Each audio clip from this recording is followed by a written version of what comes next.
स्थिति प्रलय हेतु अचिन्त्य शक्तिम्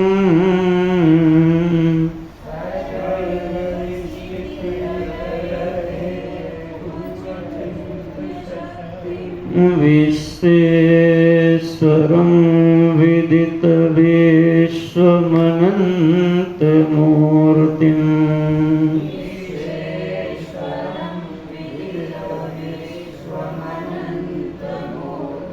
निर्मोक्त बंधनमपार सुखाम्बुराशिम्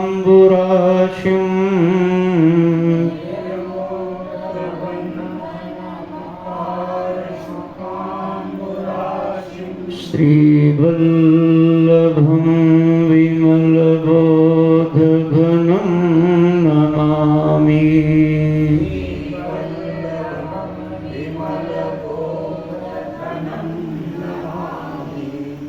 यस्य प्रसादात् अहमेव विष्णु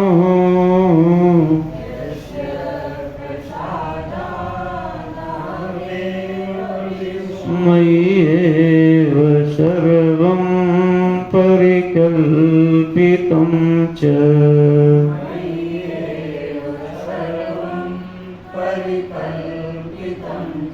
इत्थं विजानामि सदात्मरूपम्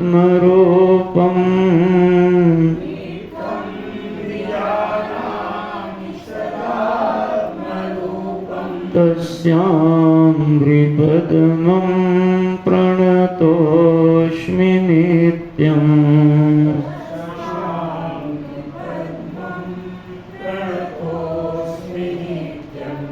तापत्रयार्कसन्तप्तः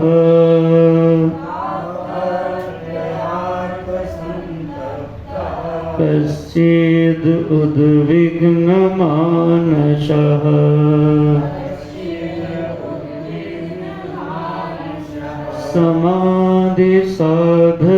समाधिसाधनैर्युक्तिः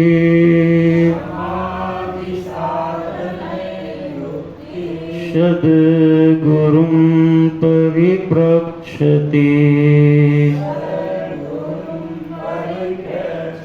अनायासेन येनास्मान्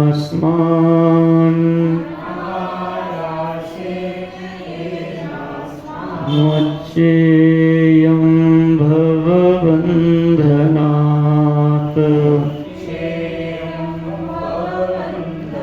तन्मे संक्षिप्य भगवन्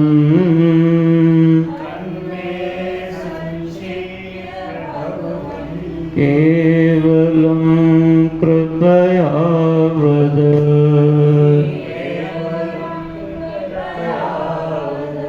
केवलं कृपया वद।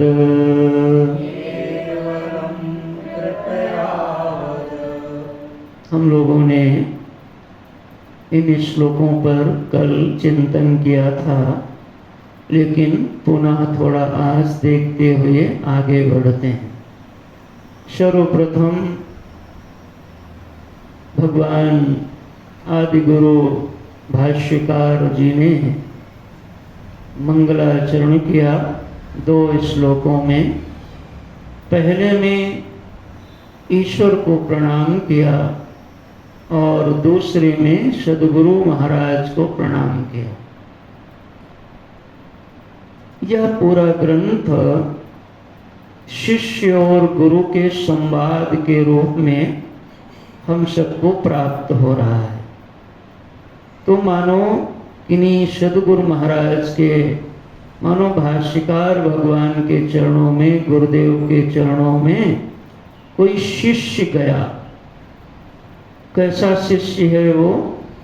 तो तापत्रयार्क संतप्तः कश्चिद् उद्विग्न मानसः समाधि साधनैर्युक्तिः सद्गुरुं परिप्रक्षति।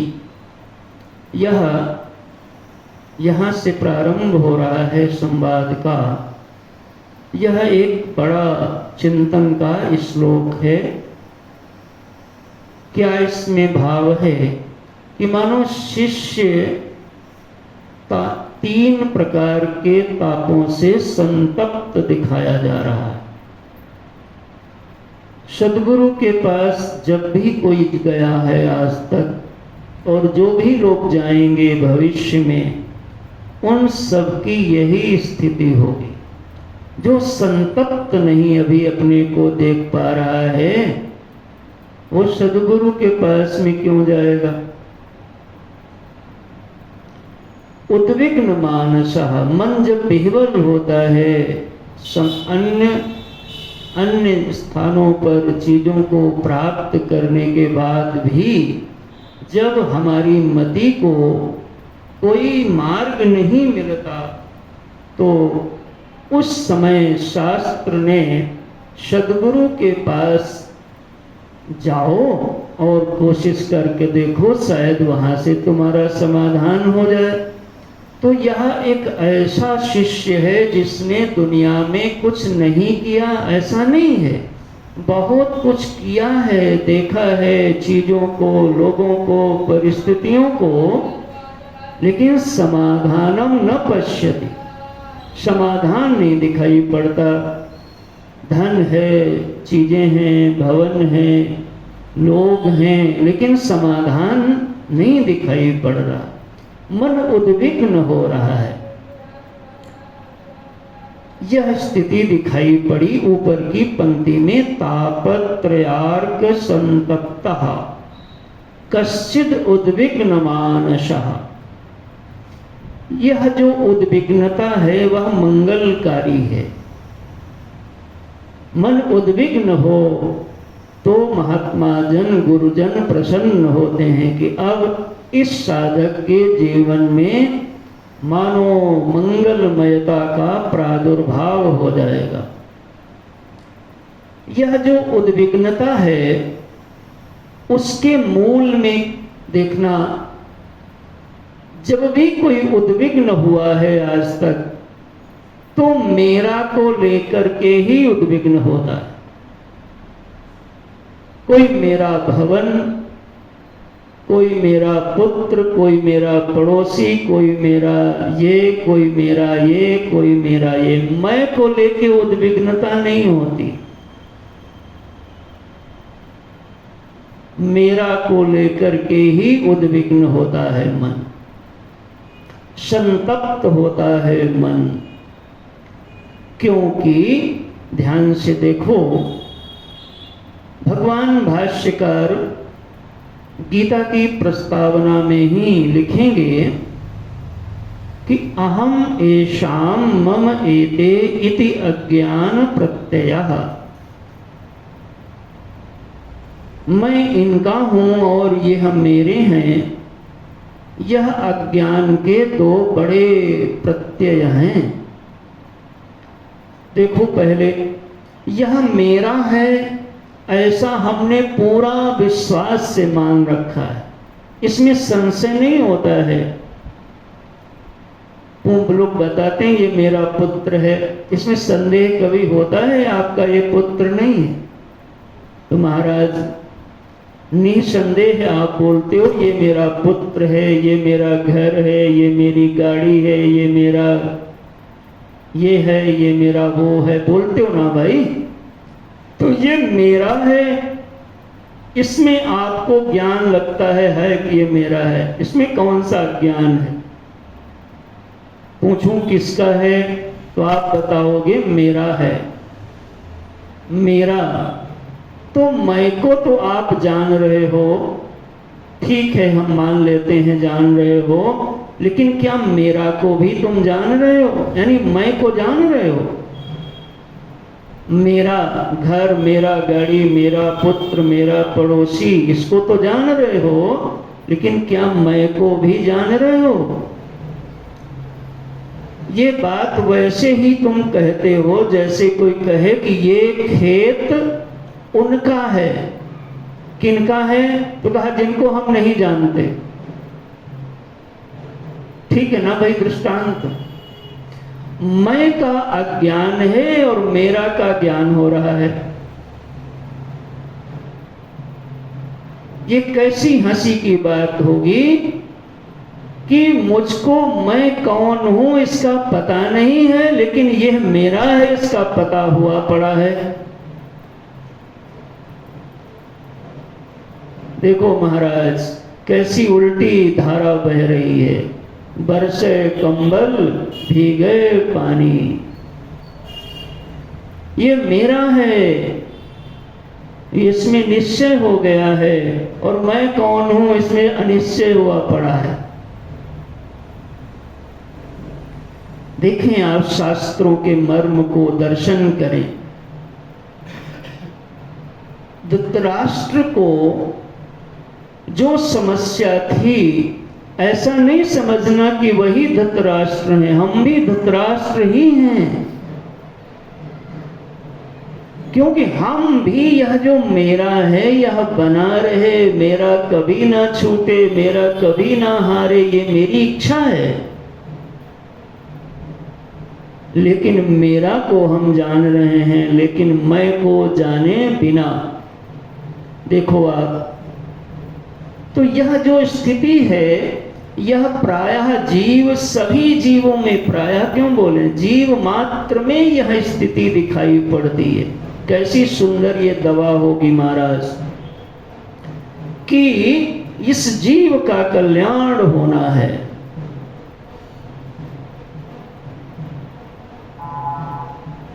धृतराष्ट्र को अगर अपने बच्चों को लेके परेशानी हो रही है, तो मेरा प्रश्न है, क्या अर्जुन को नहीं हुई? क्योंकि अर्जुन भी जब देखते हैं, भगवान से कहते हैं, सेनयोर भयोर मध्य रथम स्थापय में अच्युत। हे प्रभु, मेरे रथ को आप दोनों सेनाओं के मध्य में स्थापित करो। और जैसे ही प्रभु ने रथ मध्य में स्थापित किया, तो वैसे ही अर्जुन ने देखा भाई लोग हैं, ससुर लोग हैं, आचार्य लोग हैं, मामा लोग हैं, ससुर लोग हैं। तो इन सबको देखने के बाद अर्जुन का जो मन है वो कैसा है कि दृष्टेवं स्वजनम कृष्ण। इन सबको देखने के बाद जो अर्जुन ने जब देखा, तो स्वजनम दृष्टवा, स्वजनों को देख करके अर्जुन ने जैसे ही स्वजनों को देखा, तो स्वजनों को देख करके क्या हुआ,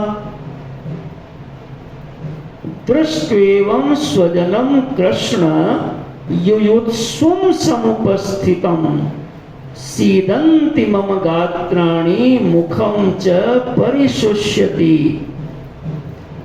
मुख सूख गया, धनुष छूटने लगा, हाथ पैर कांपने लगे। किसको देख करके? स्वजनम दृष्ट्वा, स्वजनों को देख करके। स्वजनम माने मम जनम, मेरे हैं, यानी मेरा को ही देख करके धृतराष्ट्र भी परेशान हो रहे हैं, और मेरा को लेकर के अर्जुन भी परेशान है। और यही नहीं समझना कि धृतराष्ट्र और अर्जुन ही परेशान हैं, हम भी परेशान हैं और आप भी परेशान हो। समस्या मेरा में दिखाई पड़ रही है, लेकिन मैं पहले ही आपको बता दे रहा हूं, समस्या मेरा में दिख रही है, लेकिन समस्या मैं में है, दिख बाहर रही है। इसलिए भगवान ने, फिर आप कहोगे अर्जुन में और धृतराष्ट्र में आपने तो समानता दिखा दी, अर्जुन की तो इतनी महिमा आप सुनाते हो कभी कभी, तो ये कैसा प्रवचन हो गया? तो कहा ये धरातल दोनों का एक ही है। स्वजनम माने मम जनम, ये मेरे जन हैं। लेकिन एक अंतर है, धृतराष्ट्र इस समस्या से संतृप्त होने के बावजूद सद्गुरुं परिप्रक्षति, किसी सद्गुरु के पास नहीं गए। क्योंकि सद्गुरु के पास खाली पैरों से नहीं जाया जा सकता। सद्गुरु के पास जाने के लिए कुछ चित्त की पूंजी आवश्यक है। सद्गुरु इसी धरती पे रहते हैं, पास में ही रहते होंगे, लेकिन सब बड़ी बड़ी दूर यात्रा कराते हैं। सद्गुरु के पास जाना एकदम सरल नहीं है। धृतराष्ट्र और अर्जुन की एक भूमिका में तो समानता दिखा दिया, लेकिन धृतराष्ट्र यहाँ से आगे नहीं बढ़ पाए क्योंकि वो पूंजी नहीं है। उनके अंदर इच्छा नहीं है जानने की, समझने की। और इच्छा क्यों नहीं? क्योंकि घोर अज्ञान है। अर्जुन में वैसी बात बिल्कुल नहीं है। देखो यहाँ श्लोक में क्या दिखाया था? समाधि साधनैर युक्ति सद्गुरुम परिप्रक्षति।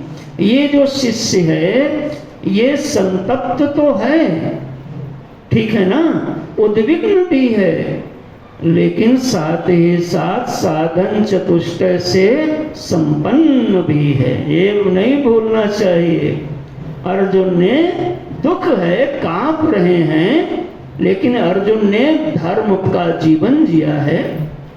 उन्होंने बड़ों की बात मानी है, कहीं दगा नहीं दिया, धोखा नहीं किया, कपट नहीं किया। ये भी नहीं भुलाना है आपको। और सद्गुरुम परिप्रक्षति, और पूरे रणांगण में आप तो नौकरी चाकरी करते करते नहीं जा पाते हो सद्गुरु के पास। तुम्हारे सामने युद्ध हो रहा हो तो तुम सद्गुरु का वर्ण करोगे? अरे तुम तो शांति के काल में नहीं वर्ण कर पाते हो। लेकिन अर्जुन पूरी रणांगण में युद्ध बज रहा है, भेरी बज रही है, और उस भेरी देखो यहाँ भी बज रही है तो भेरी बज रही है। देखो भगवान ने हमारे प्रवचन के साथ का भेरी महाराज हम बजवा देते हैं थोड़ा। बोलो सच्चिदानंद भगवान की। तो भेरी को भी आप सुनिए, ये भी भगवान का ही नाद है। तो एक अंतर देखो कि वो साधन चतुष्टय से संपन्न भी हैं और सद्गुरु के पास गए भी। धृतराष्ट्र में ये नीचे वाली पंक्ति की योग्यता नहीं है, यानी बीमारी तो है लेकिन इलाज का प्रयास नहीं है। इधर बीमारी भी है लेकिन इलाज का प्रयास भी है। समाधि साधनैर युक्ति सद्गुरुम परिप्रक्षति। सद्गुरु के पास में अर्जुन जी तो पूरे रणांगण में ही वहीं पे जाके भगवान का चरण पकड़ लिया। और वो जो भगवान है वो ऐसा नहीं समझना पहली बार देखा उनको, देखते बहुत पहले से थे, संबंधी भी हैं, लेकिन यह गुरु भाव का, शिष्य भाव का प्रकटन, यह बड़ा दुर्लभ संबंध है जीवन में। अर्जुन के जीवन में, अब हमें गीता तो सुनानी नहीं है तो मैं उस पर बहुत नहीं रुकूंगा। मैंने तो एक आपको संदर्भ दिखाया कि देखो, तापत्रयार्क संतप्तः कश्चित् उद्विग्न मानसः। इसमें धृतराष्ट्र और अर्जुन दोनों लोगों का हमने दृष्टांत लिया, लेकिन नीचे पंक्ति में अर्जुन जी आएंगे, धृतराष्ट्र नहीं आएंगे। ऐसे ही आप ये समझें कि सारे संसार के लोग, कोई समझता है मैं दुकान से काम बन जाएगा, कोई सोचता है मकान से बन जाएगा, कोई सोचता है पैसे से बन जाएगा। ये सब साधन कुछ हद तक आपकी मदद अवश्य करते हैं, लेकिन आपका बहुत आगे तक ये खुद ही नहीं जा पाएंगे तो आपकी मदद क्या करेंगे? ये सब साधन आपको छोड़ देंगे। कोई साधन आपको छोड़ दे उससे पहले आप इनको छोड़ने का विचार बना लीजिए और आप सद्गुरु रूपी साधन के पास पहुंच जाइए। ध्यान से सुनिए आज के इस वक्तव्य को। यह एक बहुत बड़ी बीमारी का विश्लेषण किया जा रहा है मानव जीवन की। यदि कोई जीव वास्तव में उसने सत्कर्म किया है, धर्म कर्म किया है, जीवन सदाचारी रहा है, नियम पूर्वक जीवन जिया है, तो उसके जीवन में साधन चतुष्टय की संपन्नता और सद्गुरु के पास गमन होगा ही होगा।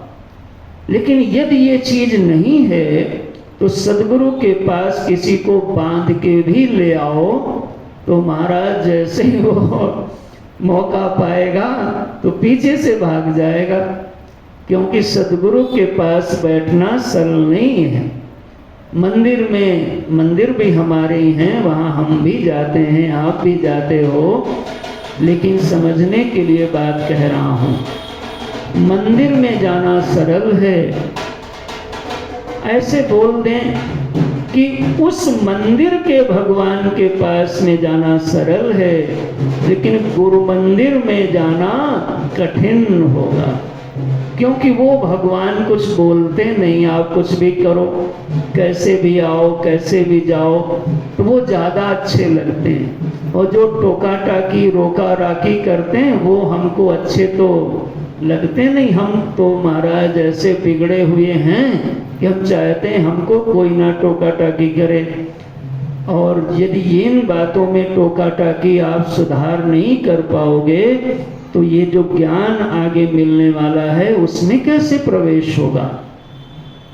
इसलिए साधन चतुष्टय से संपन्न भी ये शिष्य है और चित्त में उद्विग्नता भी है। देखो जरा, तापत्रयार्क संतप्त भी है और सद्गुरु के पास आया है।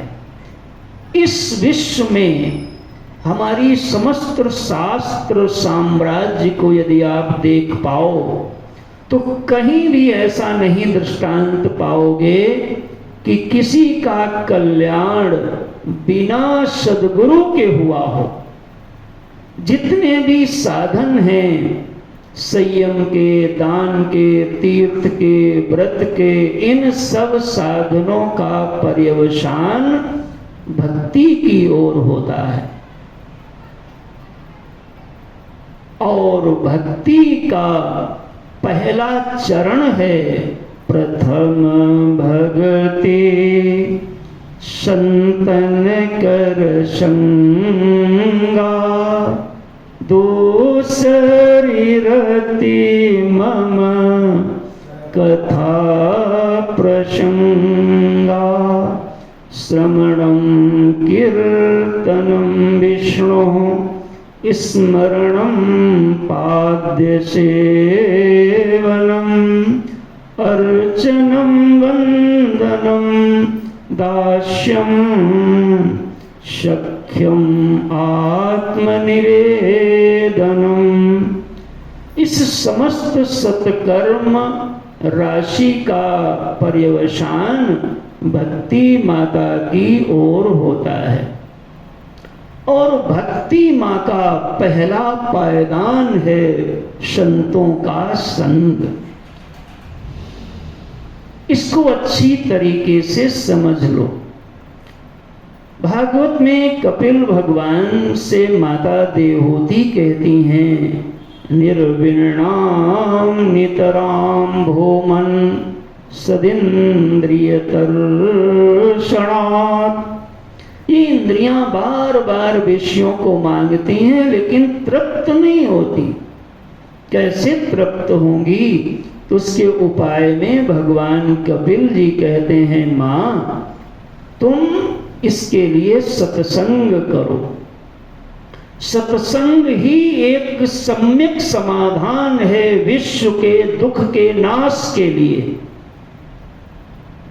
जब तक तुम सत्संग नहीं करोगे, चाहे जो भी और कर लो तो तुम्हारा दुख आपेक्षिक रूप से भले ही कम हो जाए, लेकिन आत्यंतिक रूप से कभी भी नष्ट नहीं हो पाएगा। समस्त दुख के नाश का मार्ग है, द्वार है, स्थान है सत्संग। और सत्संग कैसे मिलेगा? जब माँ ने ये प्रश्न किया तब भगवान कपिल ने कहा, माँ सत्संग मिलेगा संतों से, बिना संत के सत्संग नहीं मिलेगा, और सत्संग के बिना ये समस्या का सम्यक समाधान प्राप्त नहीं होगा। देखो, आप माता पार्वती हो, माता देवहूति हो, हमारी माँ पराम्बा जगदम्बा पार्वती अम्बा जब सती जीवन के उपरांत पार्वती जीवन में लीला किया तो जैसे ही भगवान के पास पहुंची तो वैसे ही पूछा, यानी कथा पूछा। कथा मीन्स सत्संग के लिए निवेदन किया और कहा, प्रभु जो मोह पर प्रसन्न सुख राशि, जानिहि मोहि सत्य निज दासी, तो प्रभु हरहु मोर अज्ञाना, कहि रघुनाथ कथा विधि नाना। देखो, आप अपने इस जीवन के स्वयं अनुभवों को विश्लेषण करो, उन पे नजर में लो कि तुम किस चीज से अपना अभी समाधान देख पा रहे हो। यह भारतवर्ष की दिव्य विद्याओं का परम विद्या है। ब्रह्म विद्या सर्व विद्याम प्रतिष्ठाम, राज विद्या राजगुह्यम पवित्रम इदम उत्तमम प्रत्यक्षावगमम धर्म्यम सुसुखम कर्तुम अव्ययम। ये ऐसी माँ है। और यह भी मैं निवेदन कर दूं, यह जो विद्या है ये कोई निर्जीव विद्या नहीं है जैसे गणित भूगोल की होती है। यह माँ सजीव विद्या है। इसलिए इनके पाद पद्मों में अपने मस्तक को जरा अच्छे से रख लीजिए, इनके चरणार बिंदुओं को पकड़ लीजिए, तो ये माँ जब कृपा करेंगी, ब्रह्म विद्या माँ कृपा करेंगी, अपना पैपान कराएंगी अपने पुत्र को, तब यह जीव रूपी जो लाला है, यह महाराज इसको पिता रूपी परमात्मा की गोद में ही पहुंचा दिया करती हैं। तो ऐसी ब्रह्म विद्या माँ की हम लोग वंदना करते हैं, प्रणाम करते हैं। यह विद्या का आदान प्रदान साधन चतुष्टय संपन्नता के बिना होता नहीं है। इसलिए चाहे अर्जुन हो और चाहे यह वाक्य वृत्ति का शिष्य हो, इस ब्रह्म विद्या की प्राप्ति के लिए आश्रम, वस्त्र, स्थान, व्यक्ति, इन चीजों की इसका निश्चित नियम नहीं है। ऐसा नहीं आप कह सकते कि आप इस ही जगह पे आपको ये ज्ञान होगा, ऐसा बोल सकते हो क्या? ना, अर्जुन को तो युद्ध के मैदान में हो गया, देखो आप, और किसी को हो सकता है हिमालय में भी ना हो। तो स्थान विशेष की अपेक्षा नहीं है। किस कपड़े में, क्यों, कौन से कपड़े पहन के बैठे हो, तो कहा कपड़ा विशेष की भी इसमें अपेक्षा, बोलो भाई, नहीं है। क्योंकि हमारे ही भारतवर्ष में ही अनेक मत पंथ संप्रदाय हैं। कुछ लोग तो बिना ही कपड़े के रहते हैं, नागा बाबा कहते हैं उनको। कुछ लोग बिलग बिलग वस्त्र धारण करते हैं। तो वस्त्र की अपेक्षा नहीं, स्थान की अपेक्षा विशेष नहीं है। किस जाति में हो इसकी भी कोई विशेष अपेक्षा नहीं है।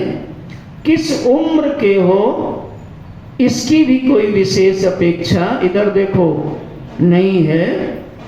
किस लिंग के हो, माने स्त्री हो कि पुरुष हो, इसकी भी अपेक्षा नहीं है।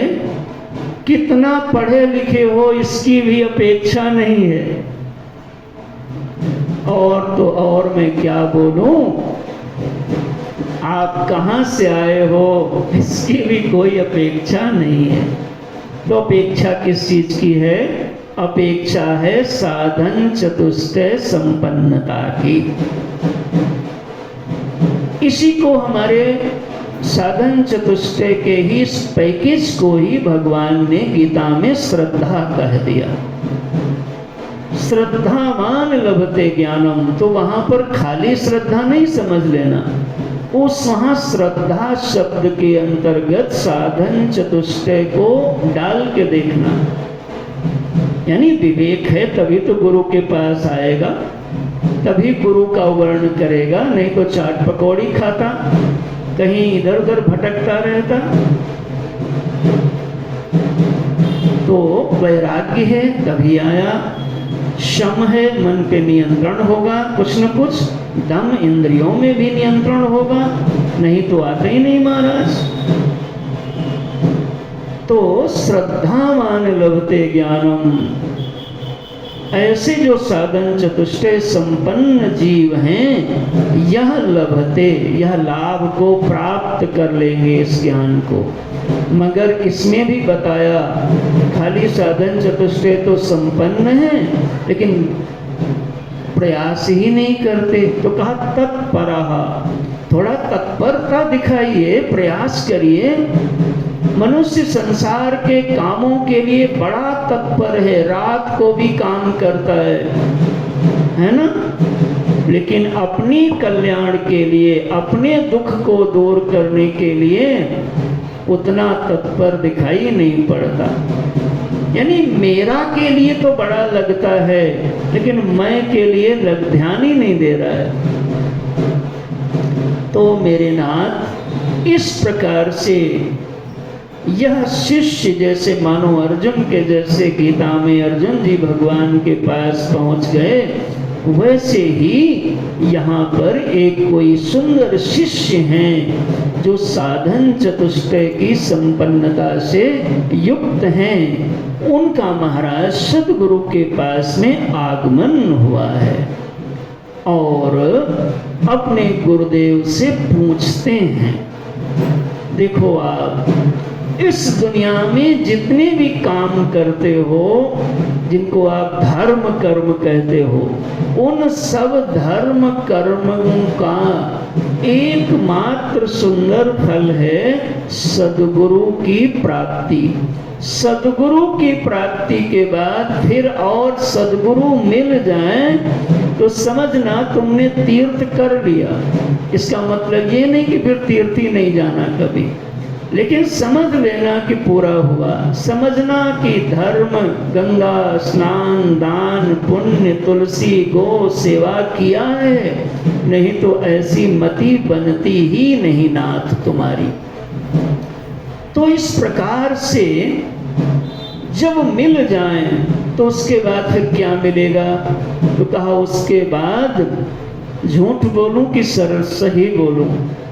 हम तो झूठ ही बोलेंगे महाराज, क्योंकि सही तुम सुन नहीं पाओगे।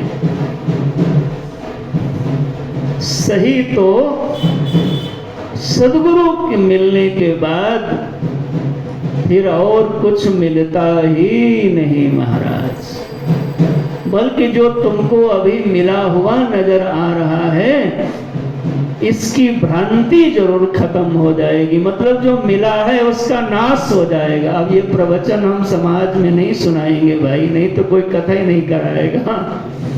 इसीलिए मैंने कहा था हमें झूठ बोलने देना, सही मत सुनो भाई, क्योंकि सद्गुरु के मिलने के बाद तुम क्या हो इस पर चिंतन प्रारंभ होगा, और तुम क्या हो यह जब आपको पता चलेगा तब आपको यह पता चल जाएगा।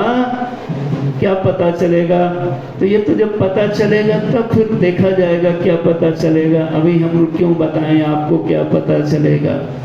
तो कुल मिला के इस प्रकार से यहाँ विवरण बना कि कोई ऐसा शिष्य है जो सद्गुरु के पास में आया और सद्गुरु के पास में आकर के प्रश्न करता है। देखो एक बार आपको ये मानस की पंक्तियां हैं, थोड़ा इसको देख लो, जिससे आपकी बुद्धि को सहारा मिल जाए। कि तीर्थाटन साधन समुदाय,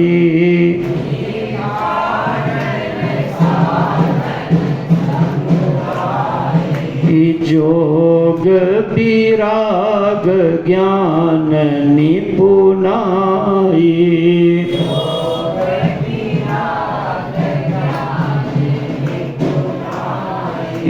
नाना कर्म धर्म व्रत दाना,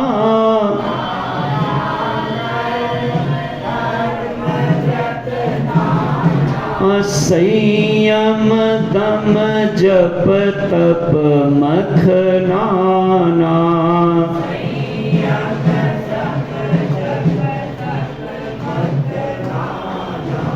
भूत दया द्विज गुरु सेवकाई,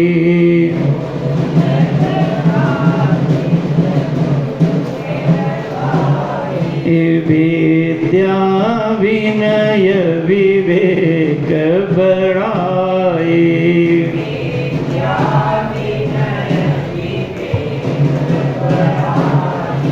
जहाँ लगी साधन वेद बखानी, जहाँ लगी साधन वेद बखानी, सब कर फल हरि भगति भवानी, सब कर फल हरि भगति भवानी, सब कर फल हरि भगति भवानी, सब कर फल हरि भगति भवानी। ये मैंने आपको प्रमाण रूप में पंक्तियां उद्धृत किया, यद्यपि जरूरत नहीं भी थी, इसलिए कि आपकी बुद्धि को बल मिल जाए।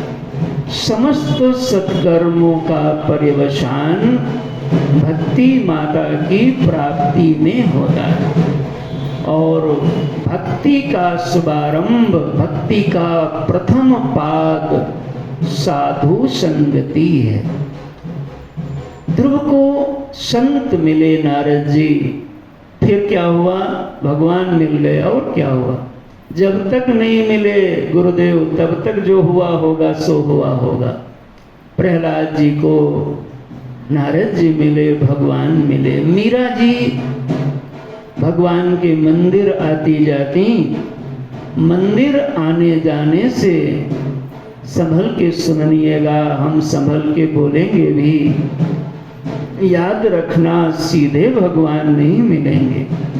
मंदिर आने जाने से भी भगवान जब प्रसन्न होंगे तो अपने सद्गुरु रूप से मिलन कराएंगे। मीरा जी मंदिर आते जाते कोई रैदास जी महाराज के चरणों तक पहुंच गई। खूब अच्छे से इन बातों को समझ लो जीवन में, नहीं तो जीवन भटकाओं में पड़ा रहेगा, हाथ में कुछ नहीं आएगा।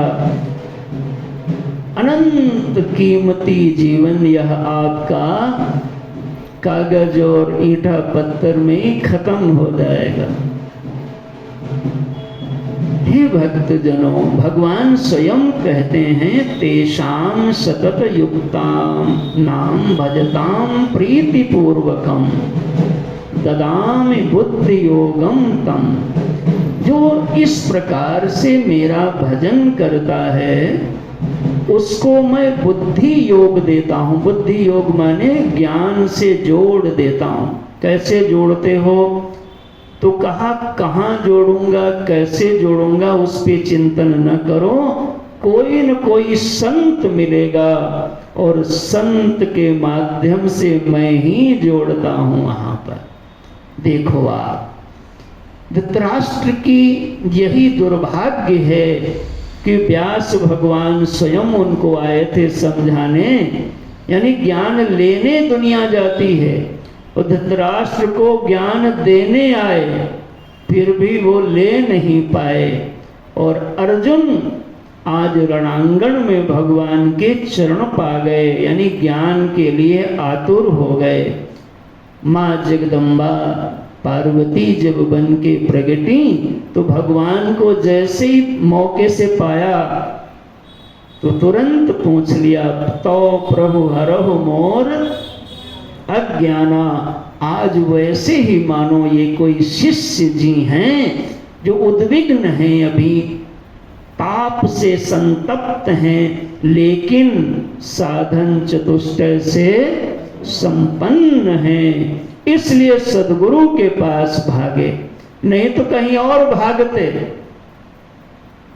नहीं तो कहीं और भागते।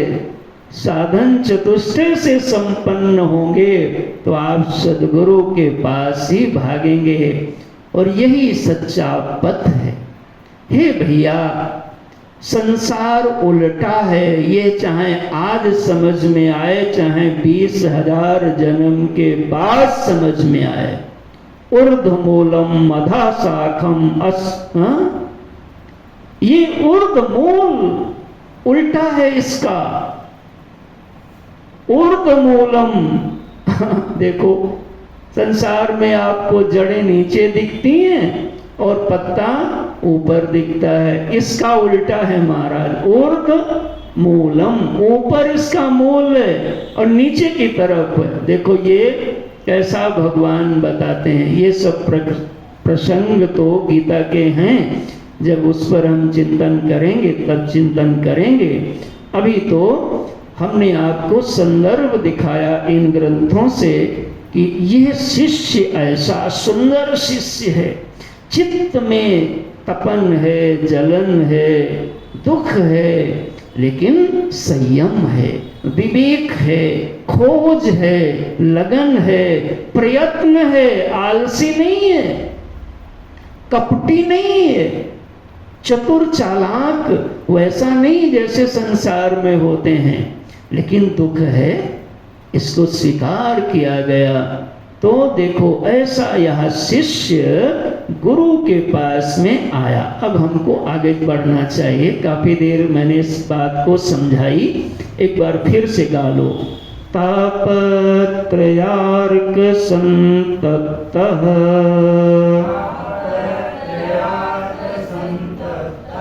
कोई ग्रंथ और नहीं, फोटोस्टेट वाले नहीं, आपको दीजिए। तापत्रयार्क संतप्तः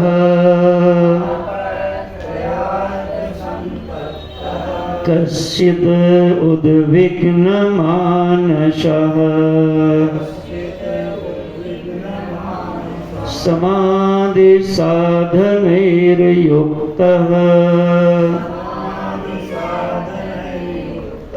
सद्गुरुं परिपृच्छति।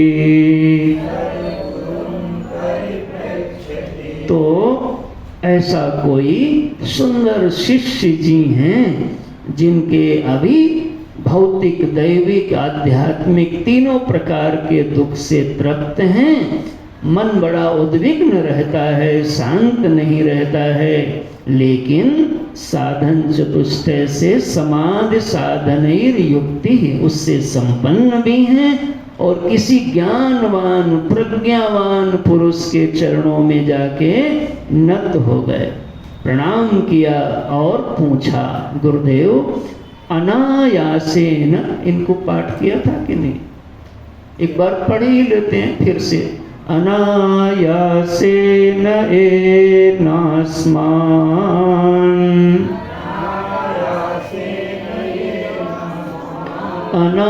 अनायासेन एनस्मान् मुच्येयं भवबन्धनात् तन्मे संक्षिप्य भगवन् केवलं कृपया वद। आप लोग बिल्कुल मन को ठीक करो, कमर सीधी करो, मुख में प्रसन्नता हो और प्रश्न देखो क्या पूछा है। क्या पूछा है? अनायासेन एन अस्मान् मुच्येयं भवबन्धनात्। हे गुरुदेव, आप हमको ये बताइए। क्या बताइए? तो कहा कि हमें आयास यानी प्रयास नहीं करना पड़े। क्या नहीं करना पड़े? क्यों? ऐसा देखो, आप कभी ऐसा प्रश्न कर पाओगे? अपने मन को देखो। क्योंकि ये आप जाते हो तो पूछते हो गुरुदेव क्या करें ये बताओ। क्या कहते हो? हम क्या करें ये पूछोगे आप। हमारा बंधन, हमारी मुक्ति किस प्रकार से हो, तो हमको ये बताओ कि हम क्या करें महाराज।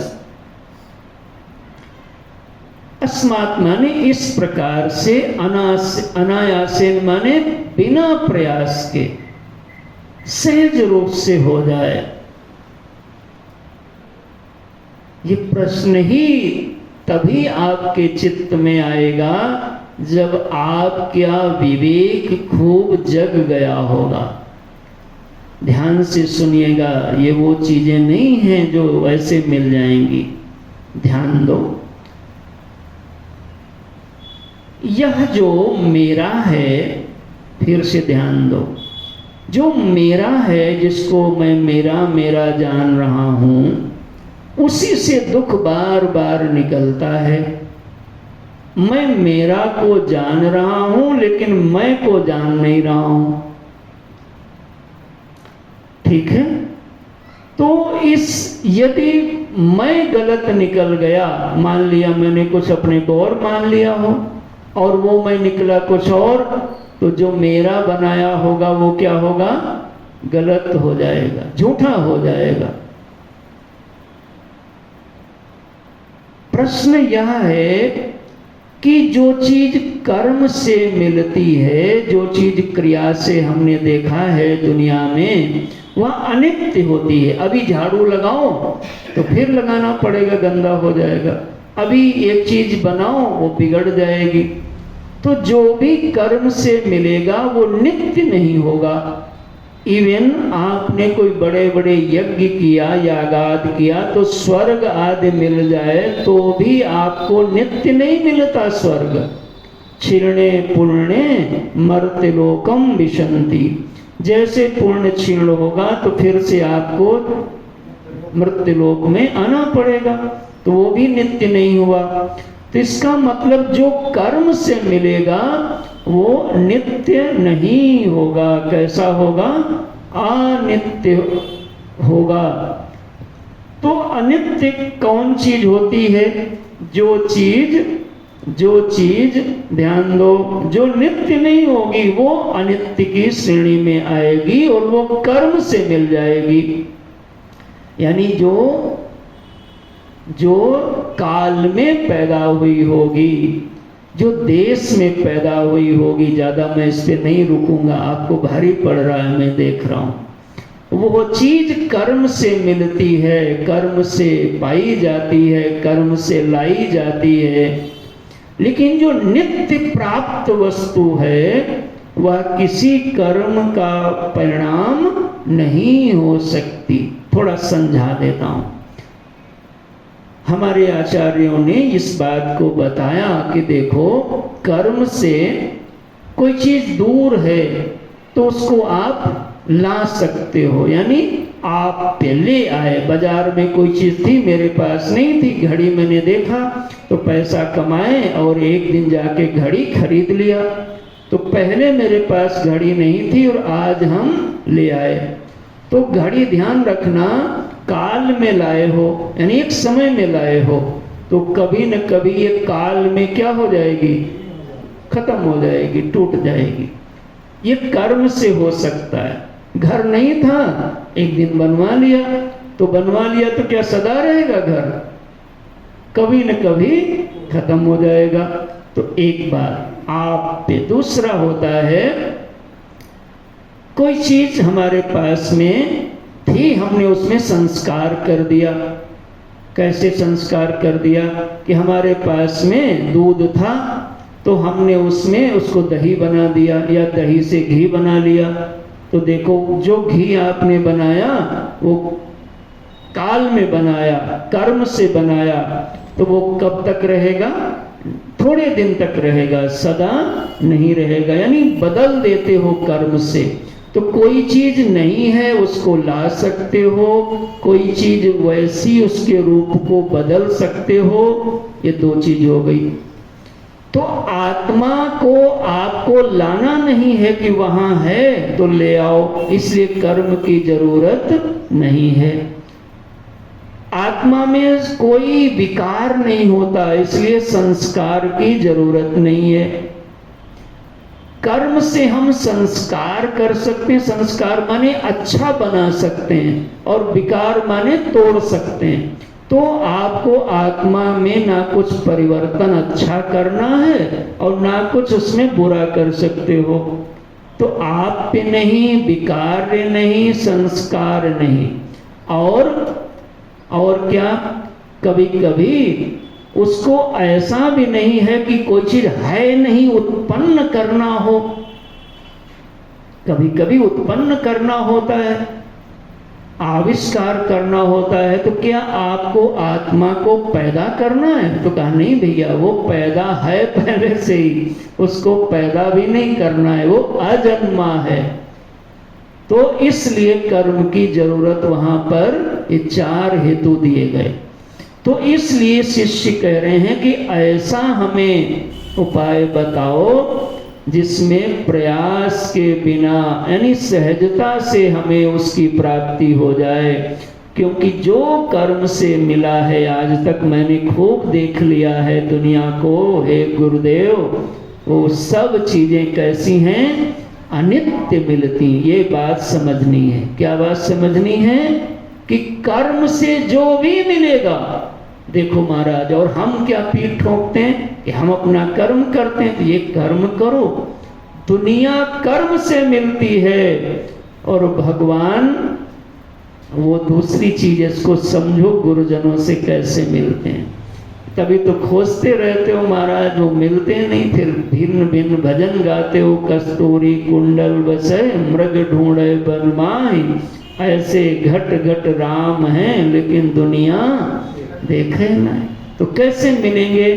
तो बताते हैं कि मानो इसने कर्म किया है, इस शिष्य ने देख लिया है कि कर्म से जो भी प्राप्त होगा वो सब का सब अनित्य होगा। ये दूसरी बात बुद्धि में आज बिठा लेना। अब कहते हैं, इतना जब पूछा तो गुरु जी महाराज बोल पड़े। ये मैंने कल पढ़ा दिया था, फिर भी रिपीट कर दे रहा हूं सब बातों को, कि साध्वी ते वचन व्यक्ति प्रतिभाति वदामिते इदम तद इति विस्पष्टम सावधान मनाः शृणु। हे, प्रशंसा किया कि तुमने बहुत अच्छा प्रश्न पूछा है, हम तुमको इसको अच्छी तरीके से बताते हैं, तुम सावधान होके सुनो। तत्त्वमस्यादि वाक्योत्थम यद जीव परमात्मनो तादात्म्य विषयम ज्ञानम तद इदम मुक्ति साधनम। तत्त्वमसि आदि वाक्यों से उत्पन्न होने वाले जीव और परमात्मा के तादात्म्य विषयक जो ज्ञान है उससे मुक्ति, वही मुक्ति का साधन है। देखो ये बात फिर से मैं बोलता हूं, इसको अच्छे से पकड़ो। क्या गुरुजी ने बताया कि तत्त्वमसि, तुम वही हो, इसी वाक्य को समझ लो तो तुम्हारी मुक्ति हो जाएगी। इधर देखो, बता दिया। अब इसी पे सारा चर्चा होगी आगे। शिष्य ने क्या पूछा था कि गुरुजी अनायासेन, कोई प्रयास हमको करना न पड़े, ऐसा साधन बताओ। क्योंकि उसको ये समझ बन गई है कि जो प्रयास से मिलेगा उसका परिणाम अनित्य होगा, नित्य नहीं होगा। तो गुरुदेव ने बता दिया, देखना बता दिया इसी श्लोक में, मूल इतना ही है। क्या कहा? तत्त्वमसि, अरे बेटा तुम वही हो। यदि इस बात को तुम समझ लो, विचार कर लो, तो तुम्हारी मुक्ति हो जाएगी। यही विचार ही मुक्ति का साधन होगा, कर्म नहीं है। पकड़ में आया? विचार कर लो, काम बन जाएगा। और थोड़ा सा आगे मैं बढ़ाता हूं, फिर बताता हूं। तो शिष्य हम लोगों जैसा नहीं आलसी कि वो बड़ा ढीला ढाला सुन रहा हो, बड़ा तेज शिष्य है महाराज। तो देखो गुरु की बात को पकड़ लिया। शिष्य उवाच, शिष्य जी फिर बोलते हैं, क्या पूछा? को जीवः कः परात्मा तादात्म्यम वा कथम तयो तत्त्वमस्यादि वाक्यम वा कथम तत्प्रतिपादयेत्। तुम लोग नहीं पकड़ पाए। जो गुरुजी ने बोला उन्हीं गुरुजी की वाणी से इतने प्रश्न कर दिया। तुमको तो कुछ हुआ ही नहीं, तुम खाली बैठे रह गए। और ये शिष्य कैसा है देखो, कितने प्रश्न किया। को जीवः, गुरुजी ने क्या बताया? तत्त्वमसि, वो जो तुम जीव हो परमात्मा है, दोनों में तादात्म्य हो गया है, इसलिए इसको समझ लो, यही मुक्ति है। तो देखो प्रश्न बना दिया, गुरुजी जीव क्या होता है? बताया ना गुरुजी ने, जीव, और उनमें तो प्रश्न कर दिया को जीवः। फिर क्या बताया था? किसमें तादात्म्य हो गया है? परमात्मा से। तो कहा परमात्मा, ये देखो प्रश्न देखा। को जीवः कः परमात्मा तादात्म्यम वा कथम तयो। प्रभु तादात्म्य कैसे हुआ ये भी बताओ। ये तीसरा प्रश्न देखो, ये है शिष्य। शिष्य माने जो सीखना चाहता हो, उसकी कैसी बुद्धि है, एक एक बात अपने सदगुरु की पी रहे हैं और विचार भी कर रहे हैं। ये नहीं जो कह दिया मान गए, विचार करो, चिंतन करो, परिप्रश्न करो, पूछो अपने गुरुदेव से ये कैसे होता है। आज एक बेटी हमसे पूछ रही थी, महाराज मनुस्मृति में ये लिखा है।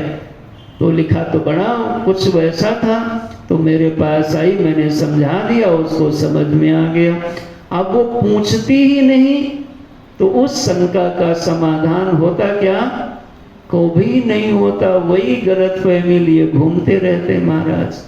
तो देखो तीन प्रश्न किया। को जीवः कः परात्मा कः परमात्मा तादात्म्यम वा कथम तयो तत्त्वमस्यादि वाक्यम वा कथम तत्प्रतिपादयेत्। ये तत्त्वमसि वाक्य से ये कैसे इसका प्रतिपादन होगा, ये प्रश्न किया गुरुजी से शिष्य जी ने। अब गुरुजी फिर बोल पड़े। गुरुवाच अत्र ब्रूमः समाधानम को अन्यो जीवस्त्वयमेव हि यस्तुम प्रक्षसि माम कोहम ब्रह्मोवासि न संशयः। जीवः त्वमेव ही। देखो गुरुजी ने बताया, क्या बताया? को अन्य, तुम्हारे अलावा और कौन जीव हो सकता है? हे शिष्य, एक ही शिष्य है, हाँ, 2-4 नहीं, भीड़ नहीं। कितने हैं पढ़ने वाले गुरु जी के पास? बस एक ही शिष्य पढ़ रहा है। को अन्यो जीव तुम एव ही। अरे और कौन जीव हो सकता है? तुम ही जीव हो। यस्तुम प्रक्षसि माम को हम, और अगर तुम पूछो मैं कौन हूं तो ब्रह्मोवास्मि न संशय। और अगर तुम पूछो कि वो ब्रह्म कौन है तो वो भी तुम्हारे अलावा तो और कोई नहीं हो सकता है। देखो महाराज, ये 8 श्लोकों पे हमने कल चर्चा किया था। आज फिर मैं इतनी देर इस पर बोलता रहा। आगे आइए हम चलते हैं। शिष्य फिर प्रश्न करते हैं। 9वां श्लोक मिला। आइए यहाँ से कुछ पाठ करो पहले। पदार्थमेव जानामि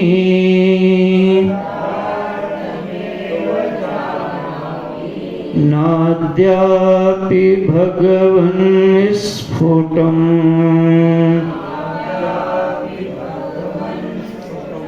अहं ब्रह्मेति वाक्यार्थम्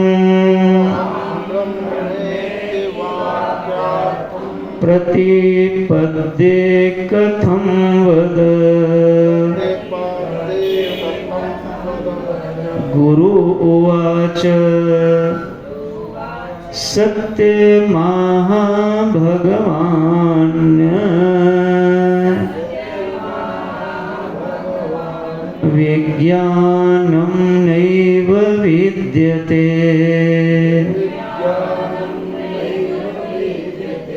हेतुः पदार्थबोधो हि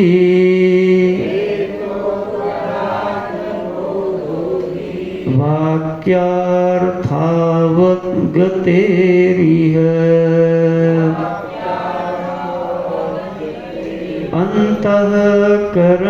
अंतःकरणतद्वृत्ति साक्षी चैतन्य विग्रह आनंद रूपः सत्यं सन्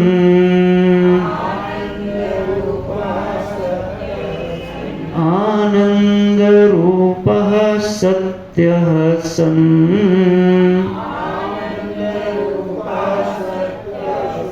किं नात्मानं प्रपद्यसे।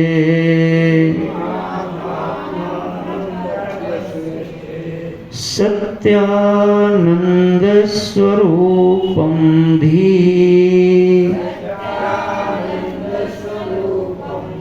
साक्षिणं बोधविग्रहम्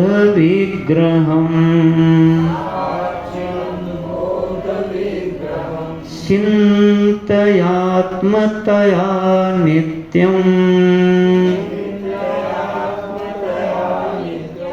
त्यक्त्वा देहातिगां धियम् रूपादिमान्यतः पिण्डः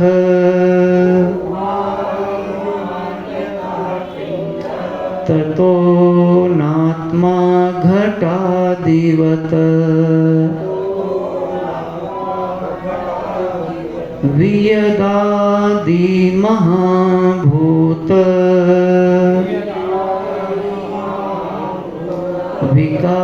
विकारत्वाच्च कुम्भवत्।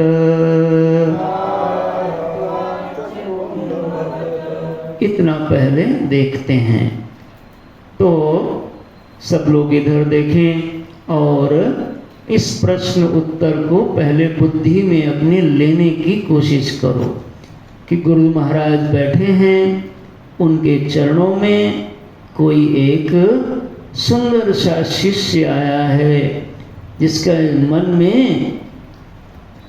मन बड़ा तपा है जगत के व्यवहार से, परिस्थितियों की थपेड़ से, लोगों के व्यवहार से उद्विग्न मन है।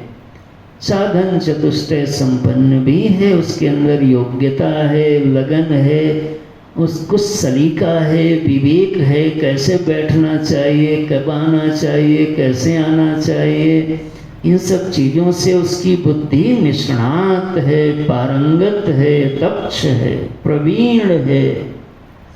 और गुरु जी के पास आया करके कहा, गुरुदेव हमको हमारे बंधनों को, हमारे इस जो दुख मिल रहा है, इस ताला को खोलो महाराज, और ऐसा खोलो कि फिर ना कभी बंधन होने पाए।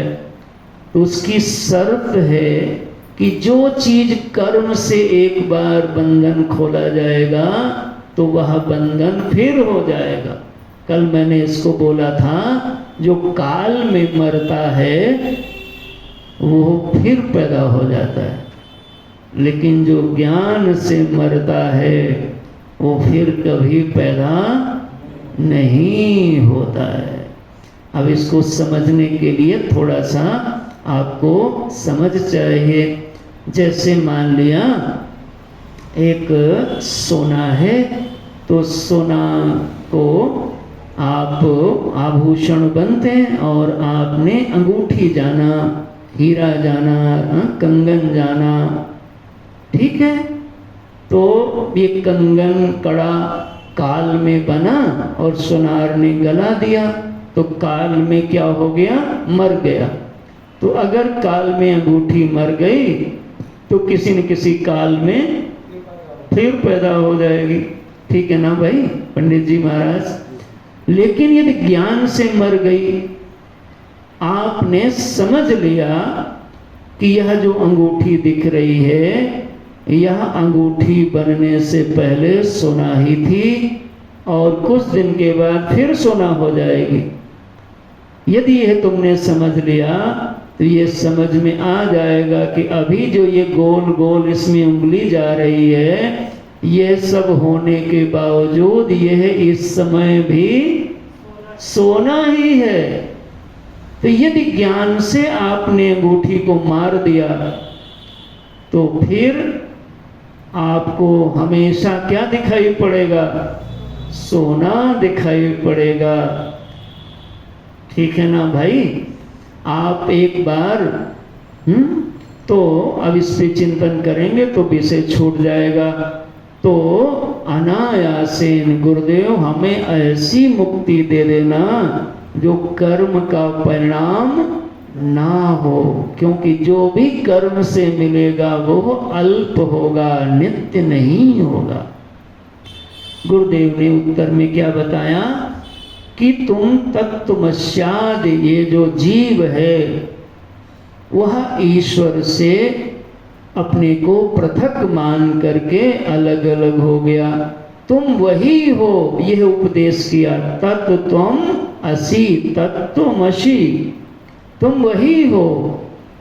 तो जब ये बात कही तो शिष्य ने फिर से प्रश्न कर लिया, को जीवः, को परमात्मा, और ये तादात्म्य कैसे हुआ गुरुदेव, हमको इन बातों को विस्तार करके आप बताओ। और देखो चर्चा कैसी सुंदर प्रारंभ हो गई। अब देखो शिष्य ये प्रश्न कर रहा है कि गुरुदेव ये बंधन कैसे है, जीव कैसे है और परमात्मा कैसे हैं, ये प्रश्न हो रहेगा, ठीक है ना।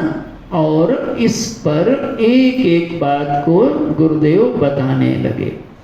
तो शिष्य ने जैसे ही गुरुदेव ने बताया कि तत्त्वमस्य आदि जो वाक्य हैं उनको आप विचार करो।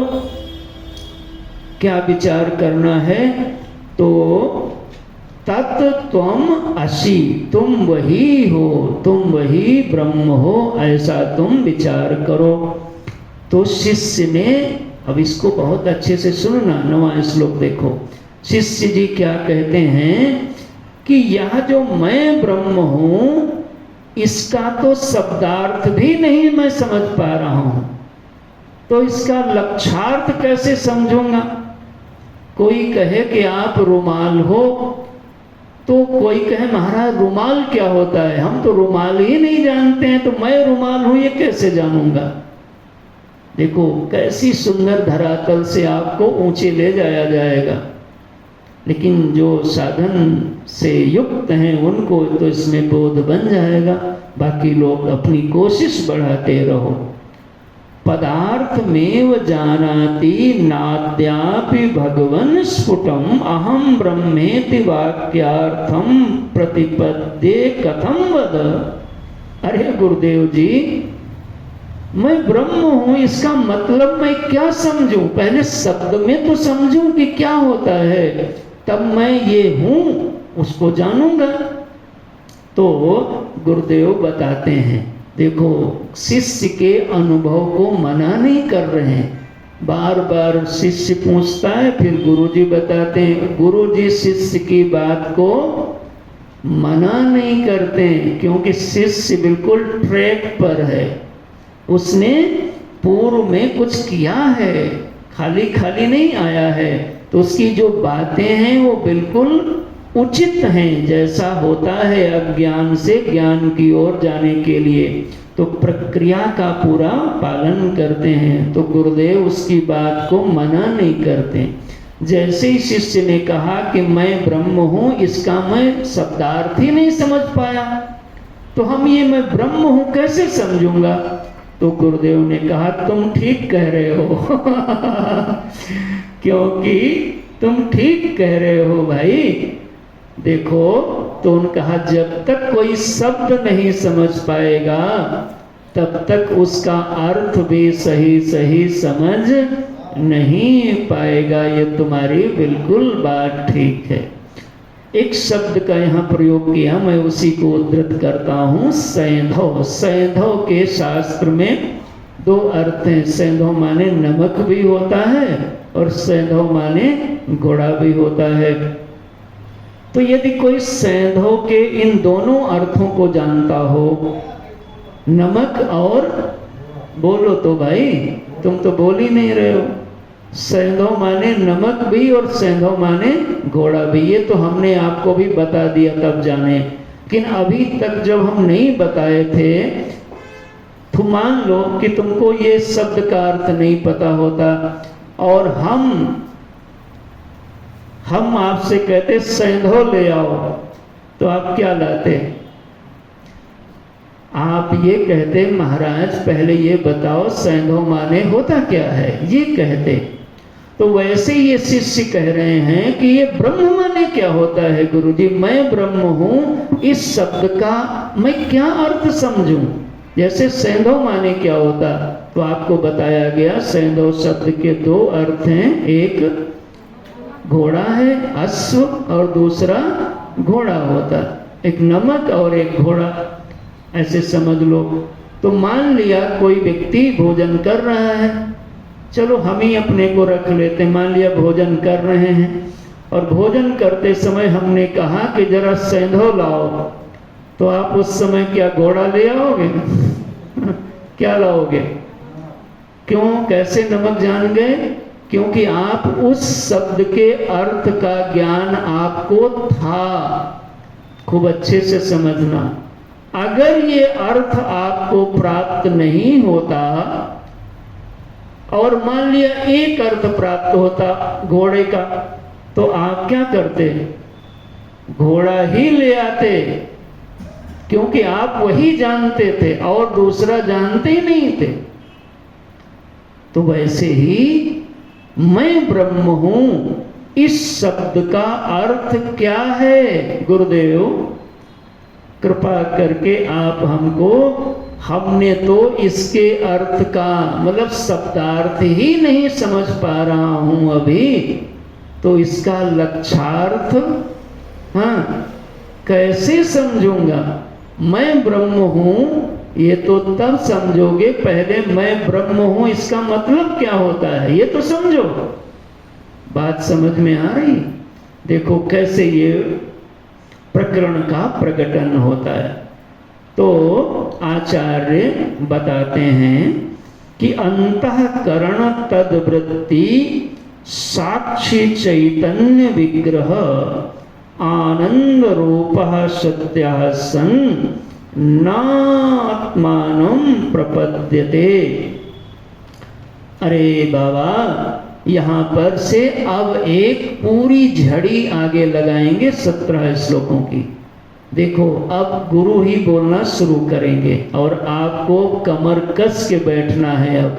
अब अभी तक जितनी महाराज कमर कसाई करे हो तो वो थोड़ा थोड़ा था, अब बिल्कुल सारे संवाद को लाइन में ले लिया गया है और अब सीधे सीधे बताया जाएगा कि ये ब्रह्म समझो, ये समझो, ये समझो, ये समझो, एक एक करके निकाली जाएंगी, मानो जैसे तर्कस से तीर निकालते हो। तो शिष्य ने कहा, गुरुदेव मैं कैसे समझूं? पहले मुझको इसका शब्द का अर्थ तो पता हो।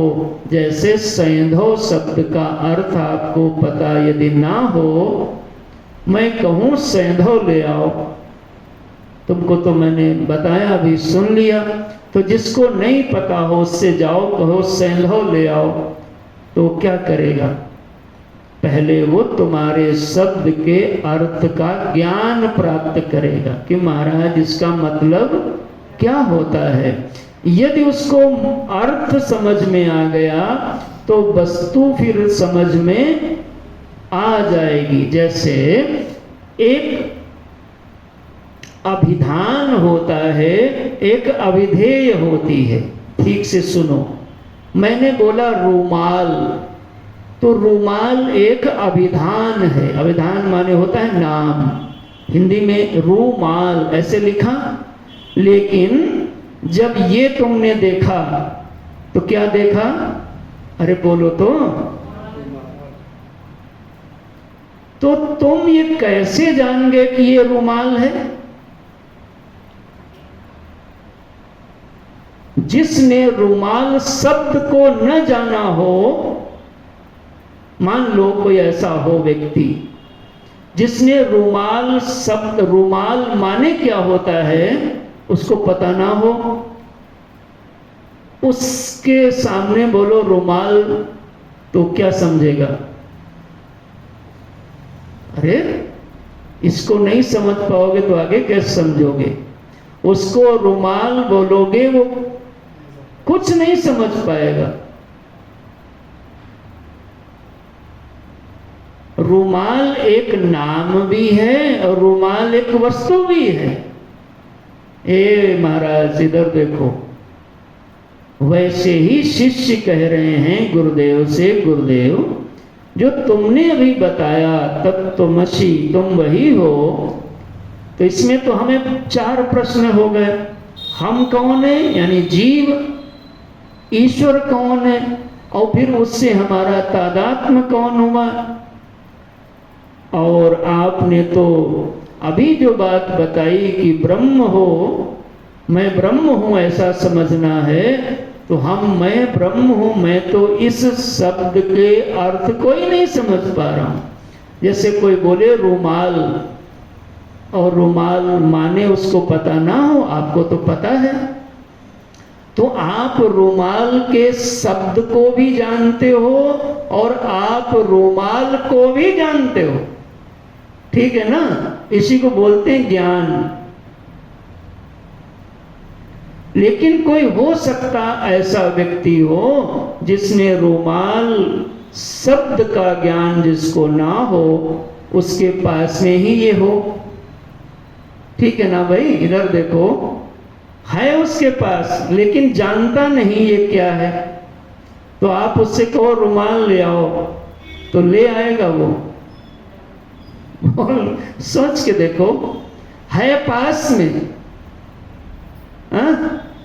लेकिन नहीं ला सकता क्योंकि उसको उसका अर्थ अभी प्राप्त नहीं है। तो कैसे अर्थ प्राप्त होगा उसकी चर्चा हम लोग आगे सीधे अब गुरुदेव ही बोलेंगे और शिष्य जी अब सुनना शुरू कर देंगे और एक लंबा गंभीर चिंतन प्रारंभ हो जाएगा यहाँ से। इसलिए हम इसकी चर्चा अब कल करेंगे। आज यहाँ पर विश्राम लेते हैं। आज की चर्चा का मूल केंद्र यह है कि जीव को अज्ञान के कारण मेरा का ज्ञान हो रहा है, लेकिन मैं का ज्ञान नहीं हो पा रहा है। ये कैसी विडंबना है। और मेरा से ही सारे दुख प्रकट रहे हैं। जितने भी दुख प्रकटते हैं आप सूची बना के ले आओ मेरे पास। आप कोई भी दुख मैं में नहीं निकाल पाओगे। भाई जो कोई निकाल दे तो उसको 1 रुपया इनाम तो हम दे ही देंगे, ज्यादा नहीं दे पाएंगे। मैं में आप एक भी दुख निकाल के दिखा दो, सारे दुख मेरा से ही निकलेंगे। और मेरा को तुम अपना मानते हो, लेकिन मैं को जाने बिना मान रहे हो। यही समस्या धृतराष्ट्र की भी थी, यही समस्या अर्जुन की भी थी, यही समस्या सारे संसार की भी है।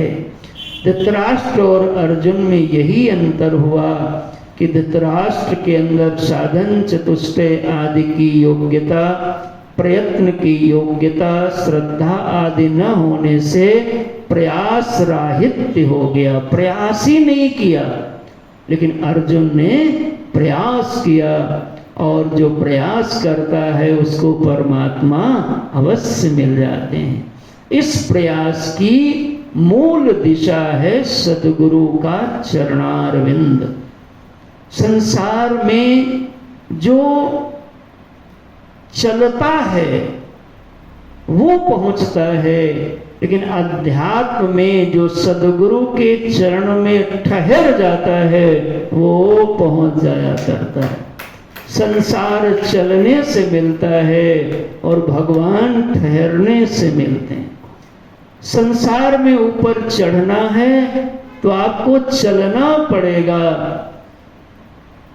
लेकिन अगर उन प्रभु को पाना है तो आपको सद्गुरु के चरण में गिरना पड़ेगा। जो सद्गुरु के चरण में प्रणिपात कर देते हैं वो भगवान तक पहुंच जाते हैं।